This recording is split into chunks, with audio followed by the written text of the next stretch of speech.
Hello, hello, and welcome back to another Premier League reimagined logo. This week we're looking at Manchester United. As always, my name is Tom Graves Cooper, your humble logo design expert. So, without further ado, let's dive on in. Manchester United, the Red Devils.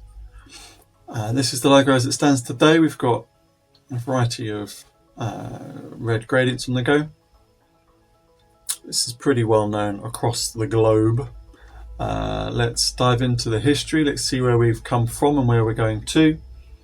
So early doors. I don't really know what's going on there. I don't know if this is a mistake. This is just from the initial research. This is obviously a train company, not a football team. We've got a similar coat of arms to what we saw from last week's Manchester City coat of arms. So we've got these diagonal lines, we've got the ship, and I mentioned that last week where both Manchester City and Manchester United have emphasis on this ship and how I wanted to differentiate both the Manchester clubs. So I hope you'll agree that I have achieved that in a moment or two. We had a little moment of nice bit of rose. Very cute. And then we start to see from the 1940s, we start to see the introduction of the little red devil as we know him today. Looks a bit funky again. I know I've said this several times across this series of how some creatures don't look particularly good. I think it's the polite way of putting that. We've still got the ship, we've got footballs, so it's relatively obvious that it is Manchester United. And then we've got a couple of alternative versions of that as we're going through the 70s. And then from the early 70s through to now, this pretty much holds true. Got a little centenary nod in the middle here, just as a celebrationary one. So looking at the actual logo as it stands today, like I said at the beginning, I think there are too many gradients going on. The little red devil looks a little bit 8-bit, looks a bit pixely, looks a bit naff.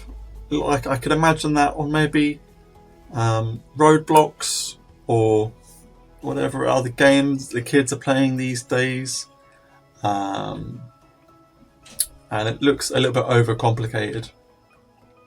So, as always, I dive into Procreate, I do some doodles. I wanted to reimagine the little devil character.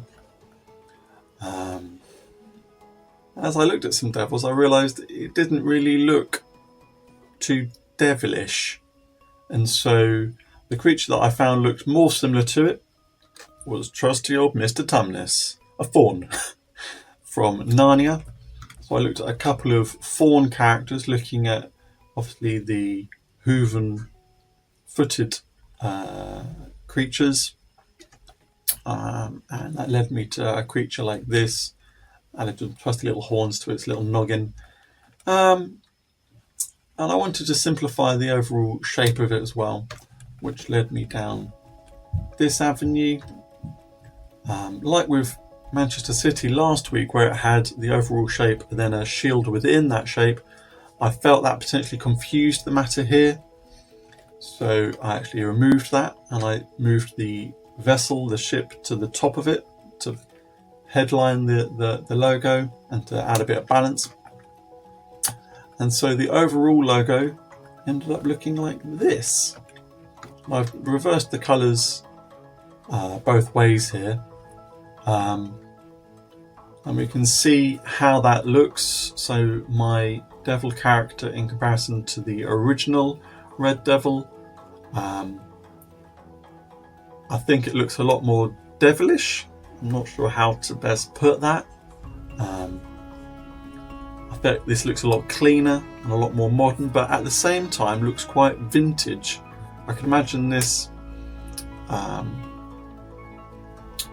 being almost from the 1940s, or even slightly earlier maybe. Yeah, I think this has good balance and a nice level of simplicity which still is identifiable and recognisable to the original. As always, let me know your thoughts and feelings. As I mentioned for Manchester City last week, these are now being these videos are available on YouTube, so you can catch the entire series there, and polls are being posted on Instagram, where the current existing logo is married to the proposed reimagined one, and you can vote with which one you prefer. So you have to check those out when they appear, and cast your vote, or pop it in the little comment section below. It's always nice for me to read if you liked it, if you didn't like it, because yeah, it's always good to know whether my little logo gauge is heading in the right direction or if I'm a bit wayward. I'll catch you next week when it's Newcastle. So until then, have a fantastic week and take care. Bye bye.